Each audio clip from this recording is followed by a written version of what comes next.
Good morning, everyone. Today I'm here with the topic pre-Mendelian, Mendelian and post-Mendelian concepts of heredity.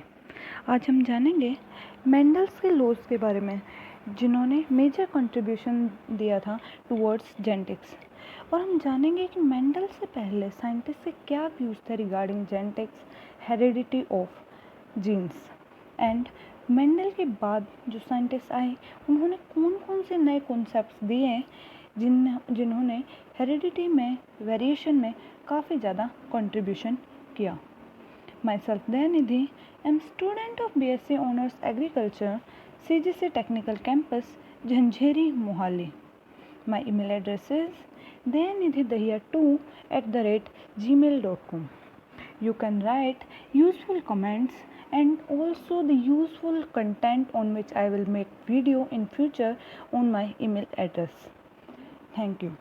Now on coming the topic, आज हम study करने वाले हैं pre Mendelian concepts of heredity पर। उसके लिए हमें कुछ हेल्प की ज़रूरत पड़ेगी जो हमने प्रीवियस वीडियो में यूज़ की थी, टर्मिनोलॉजी जिनके बारे में हमने जाना था, उनके बेसिस पे आज की हमारी स्टडी बेस्ड होगी। Now have look eight pre Mendelian concepts of heredity. Mendel से पहले भी बहुत सारे साइंटिस्ट थे जिन्होंने काफ़ी वर्क किया रिगार्डिंग जेनेटिक्स। उनमें से कुछ थे Pythagoras, Aristotle, Lamarck, Weismann, Darwin, and Leeuwenhoek. Leeuwenhoek is the first scientist who discovered sperm. Now, on coming our first concept. First, we check the list of various concepts which are given before Mendel. Some of them are moist vapor theory, fluid theory, reproductive blood theory, perforation theory, particulate theory. And particulate theory is further divided into three branches. First is inheritance of acquired character, second is theory of pangenesis, and third is theory of germplasm.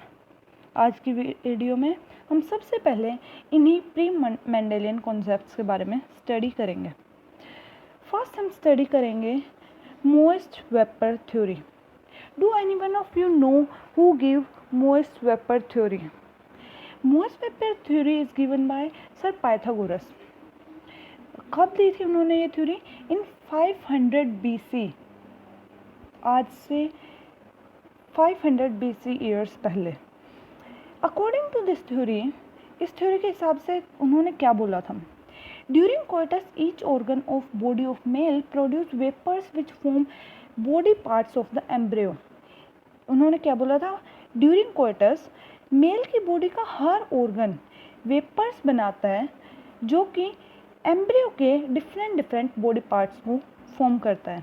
But this theory is failed. Now we will discuss about fluid theory. Fluid theory क्या थे? इस theory के हिसाब से हर body part एक अलग तरह का फ्लूइड सिक्रेट करता है एंड दोनों पेरेंट्स के डिफरेंट बॉडी पार्ट्स का फ्लूइड मिक्सअप होता है inside female body to form embryo. अगर कोई भी डिफेक्ट होता है ड्यूरिंग डिसेंट और मिक्सिंग ऑफ दीज फ्लूइड, इस फ्लूइड की मिक्सिंग के टाइम पे कोई भी अगर डिफेक्ट आ जाता है तो ऐसा माना जाता था कि कुछ कैरेक्टर्स वो एक पेरेंट के या दोनों पेरेंट के मिस हो जाते हैं फ्रॉम द प्रोजेनी। बट ये थ्योरी भी फेल हो गई थी। Now have a look at reproductive blood theory. This theory is given by Aristotle in 350 BC. According to this theory, इस theory के according मेल बॉडी प्रोड्यूस करती है highly purified blood जिसके अंदर न्यूट्रिएंट्स होते हैं from all body parts, while female body produce impure blood. Female body के अंदर इम्प्योर ब्लड बनता है।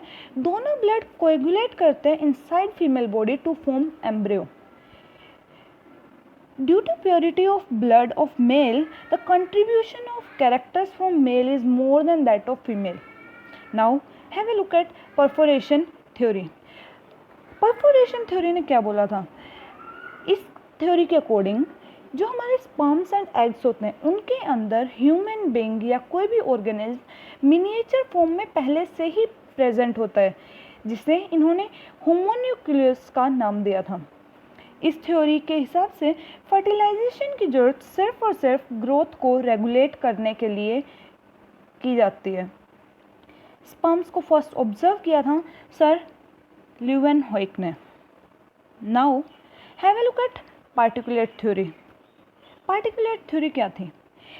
इस थ्योरी में बोला था हर पेरेंट की बॉडी से स्मॉल माइन्यूट पार्टिकल्स अराइज होते हैं जो यूनाइट कर जाते हैं to form a new individual, एक नया इंडिविजुअल बनाने के लिए ड्यूरिंग सेक्सुअल रिप्रोडक्शन।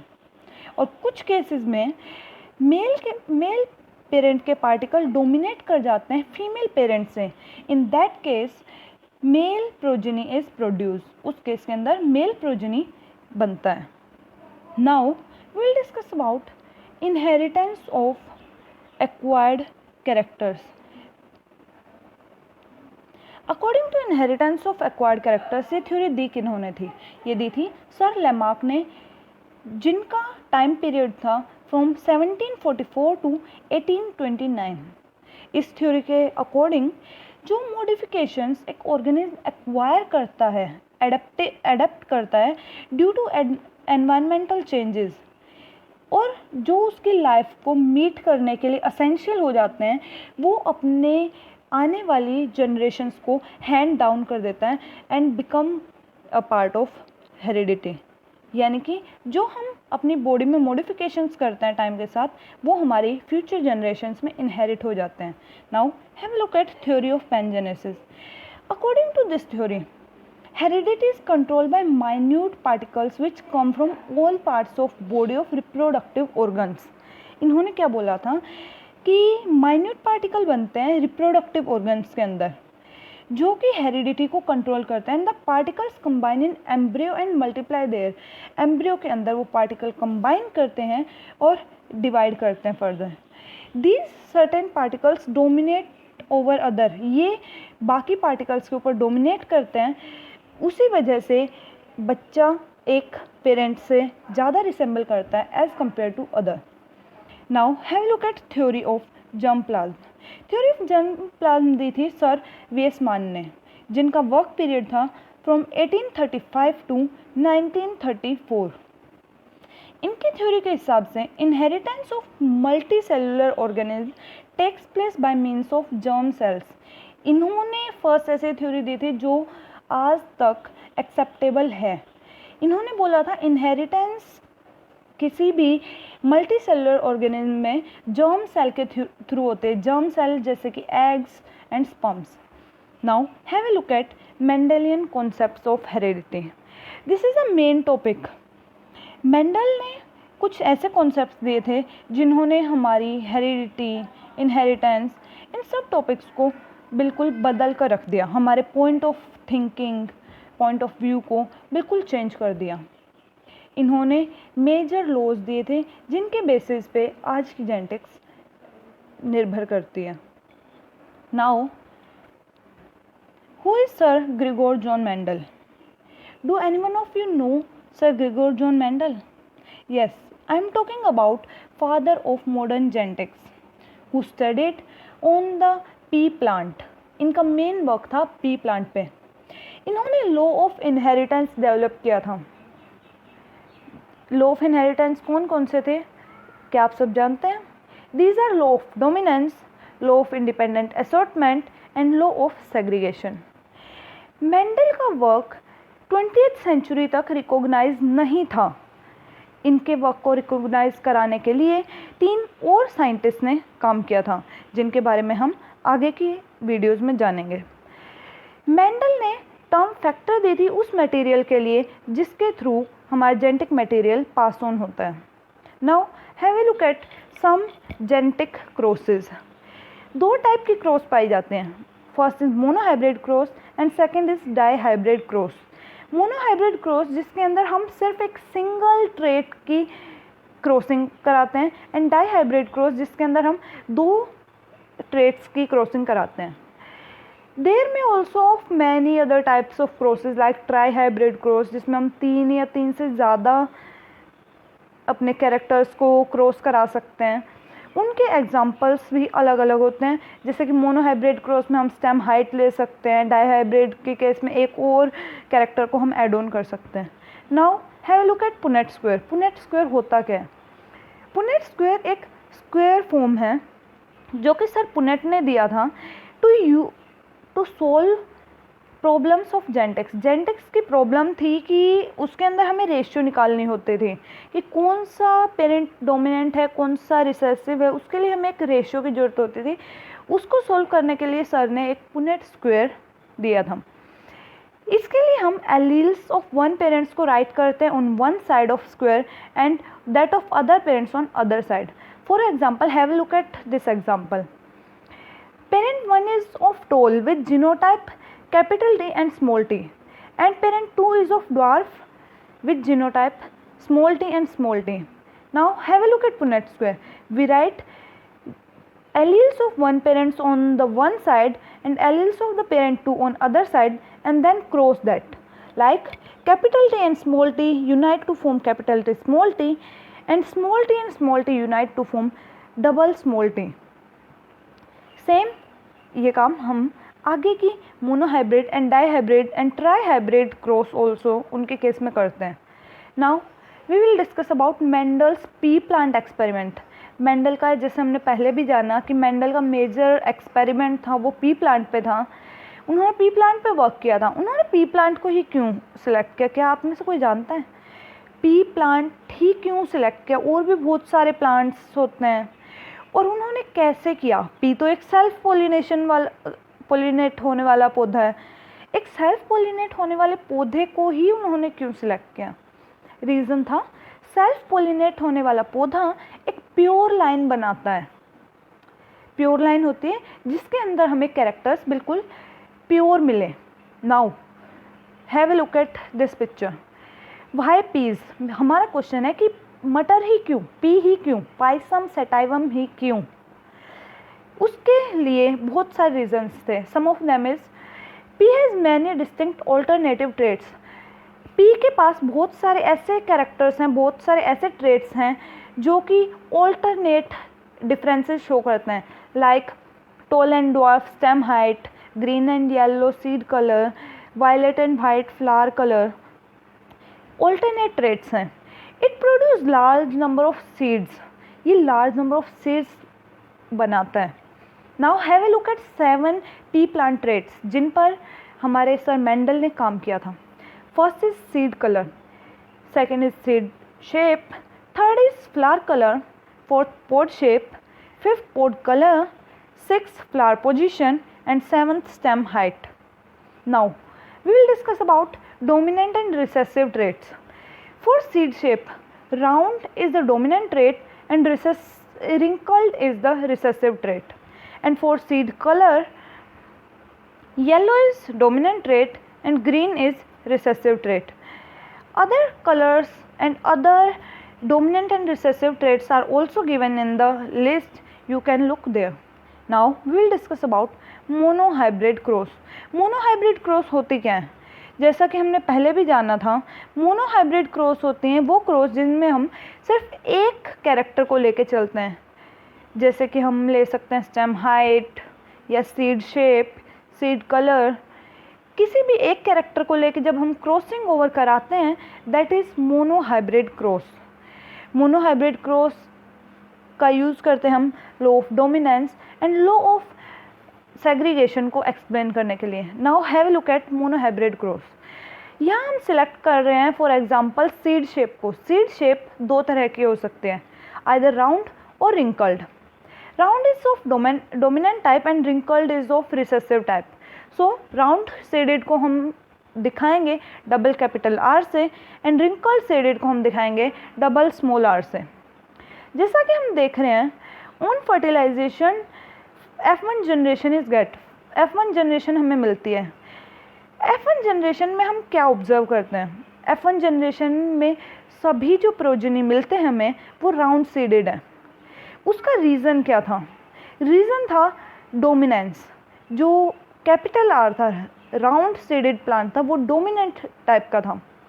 अब हम सेग्रीगेशन करेंगे double capital R and small r की. इससे हमें फर्दर 2 गैमेट्स मिलेंगे, capital R responsible for round character and small r responsible for wrinkled character. इसके हम फर्दर सेल्फ क्रॉस कराएंगे ताकि हमें प्रॉपर जीनोटाइप एंड फिनोटाइप मिल सके अपने dominant as well as recessive characters का, बिकॉज F1 जनरेशन के अंदर हमारे जो रिसेसिव पेरेंट था वो कहीं शो नहीं हो रहा था।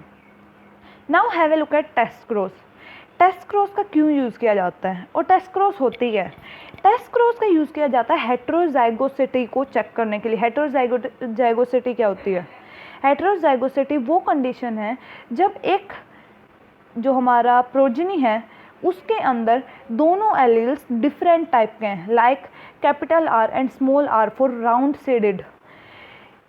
टेस्ट क्रॉस के अंदर हम क्रॉस करते हैं हमारे हाइब्रिड प्रोजेनी को with recessive parent to get both parent as well as hybrid progeny in the generation. Now have a look at Mendel's law. Mendel के लॉ कौन कौन से थे? Do any one of you know? Yes, I am talking about law of dominance, law of segregation, law of independent assortment and many more. अब हम एक एक करके इन सब के बारे में एक्सप्लेन करेंगे कि ये होते क्या क्या हैं। Now, first of all, we will discuss about law of dominance. Law of dominance था क्या? Law of dominance के according only dominant alleles are able to express in F1 generation. जो फर्स्ट फीलियल जनरेशन होने वाली है उसमें सिर्फ dominant allele ही खुद को एक्सप्रेस करने में संभव होंगे, कामयाब होंगे, while recessive alleles are unable to express themselves, जबकि जो रिसेसिव एलील होंगे वो खुद को एक्सप्रेस नहीं कर पाएंगे।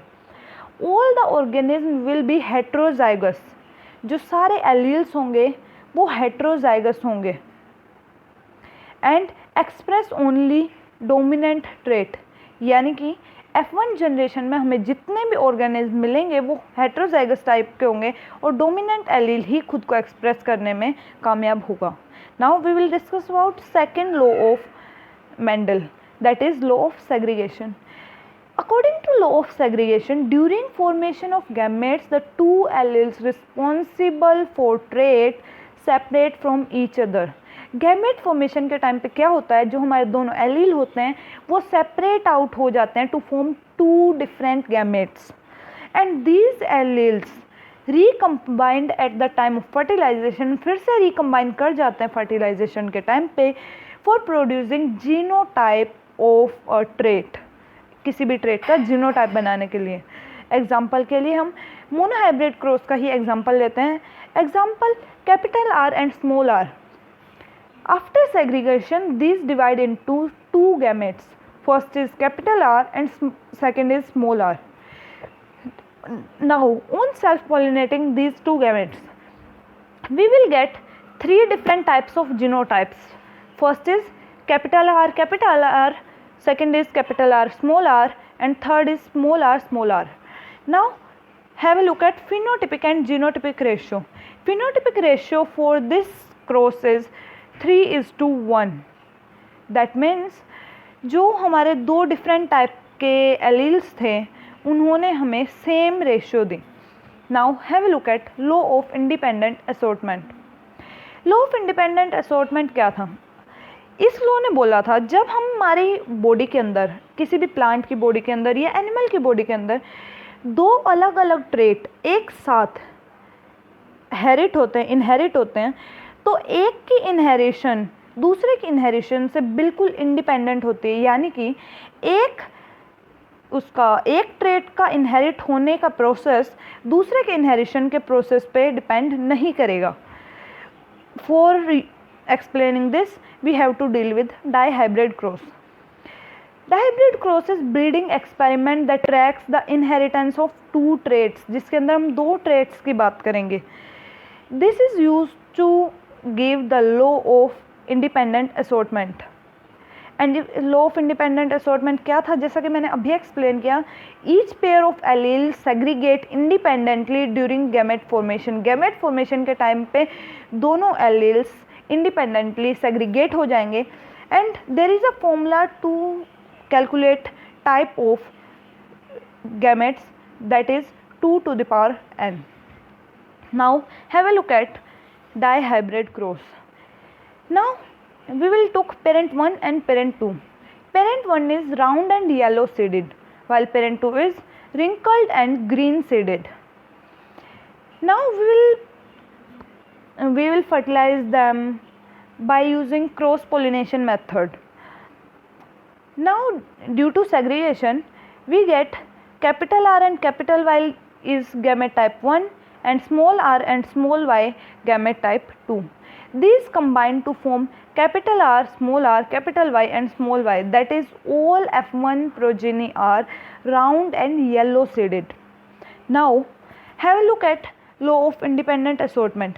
According to law of independent assortment, हमारा जो F1 progeny था उसने फॉर्म किए 4 different kinds of gametes. These are capital R, capital Y, capital R, small r, capital Y and small r, small y. अब हम चेक करेंगे कि क्या हमें जो नंबर ऑफ गैमेट्स मिले हैं वो ठीक हैं या नहीं. For this we use our formula 2 to the power n, where n is number of traits. Now अब हम सेल्फ क्रॉस करेंगे F1 जनरेशन से जो हमें प्रोजेनी मिला था उन्हें. अब आप देखिए हमारे पुनेट स्क्वायर को मैंने क्रॉसिंग करा दी हुई है हमारे गैमेट्स की. हमें 4 डिफरेंट तरह के फिनोटाइप्स मिले हैं हमारे after self crossing. First is round and yellow seeded that are 9. Second is wrinkled and yellow that are 3. Third is round and green that are 3. And fourth is wrinkled and yellow that are 1. Now अब हम phenotypic ratio लिखेंगे that is 9:3:3:1. Now we will have a look at genotypic ratio. Genotypic ratio क्या होती है, जो हमारा genotype है, genetic constitution है, उसकी क्या रेशियो है. We will get this list of genotypic ratio. Our genotypic ratio is 1:2:1:2:4:2:1:2:1. That is, for rechecking, we will calculate total number of organisms. We will get 16 organisms. That is our correct. Now, I will giving you one question. Question is how many gametes will be produced for the following allele arrangement. मैंने आपको 3 different allele arrangement दी है. बताइए मुझे कितने gametes बनते हैं इस allele arrangement के. For hint I am telling you have to use the formula 2:n, where n is the number of traits.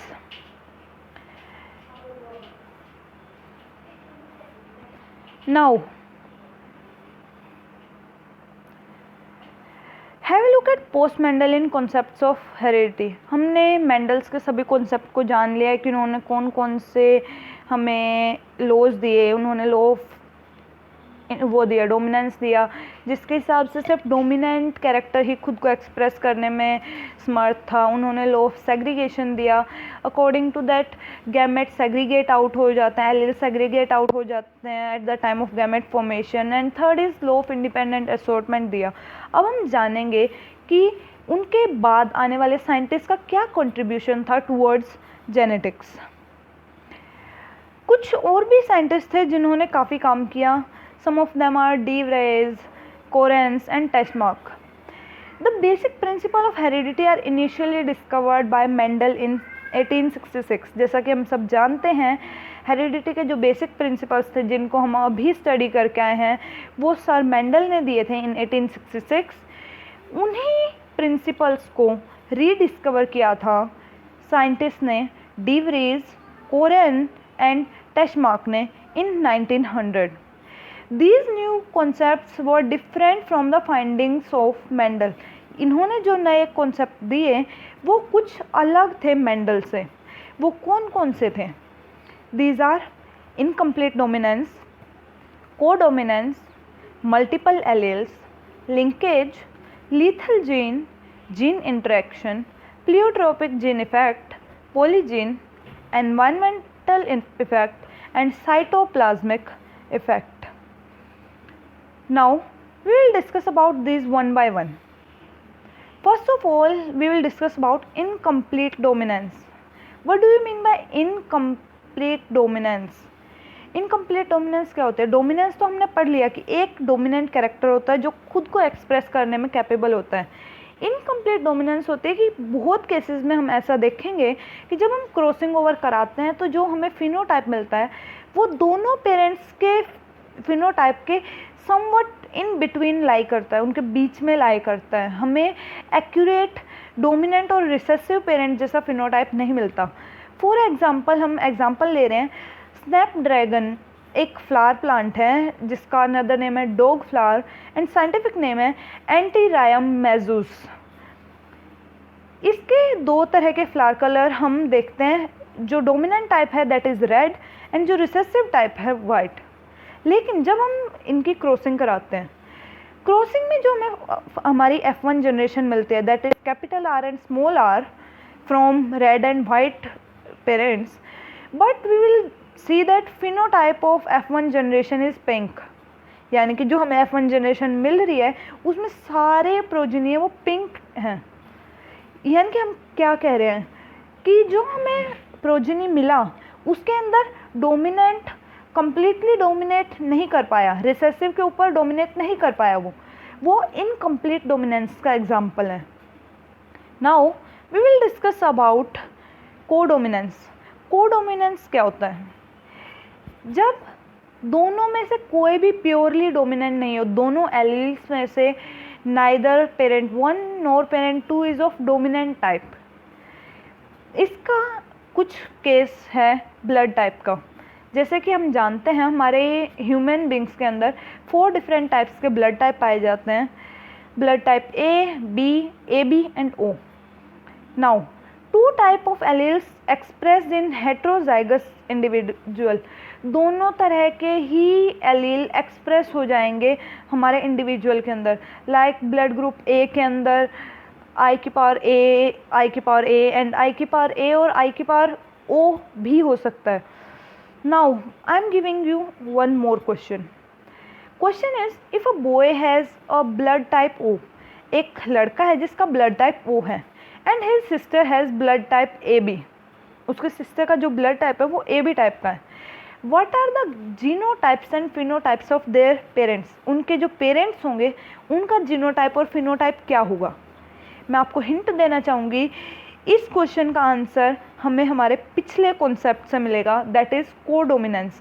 हम इसके बारे में स्टडी कर चुके हैं. Now will discuss about multiple alleles. Multiple alleles क्या होते हैं? ऐसा ज़रूरी नहीं है कि एक कैरेक्टर को एक्सप्लेन करने के लिए सिर्फ 2 ही जीन हों, 2 ही एलील्स प्रेजेंट हो. लेकिन मेंडल ने क्या बोला था? Each gene has 2 contrasting forms और दैट इज़ एलील्स. उन्होंने बोला था सिर्फ 2 ही एलील होंगे. लेकिन बाद में डिस्कवरी से पाया गया कि more than 2 alleles are also present in some cases. Best example of that is ABO blood grouping in animals and self sterility in plants. These are the 2 major examples of multiple allelism. We will discuss about next some concepts in our future videos. Thanks for watching. Please like, share, give useful comments and subscribe my channel. Thank you. And one more thing to note, you can also suggest me the topic on which I will make my future videos for YouTube that are useful for you and me also. Thank you.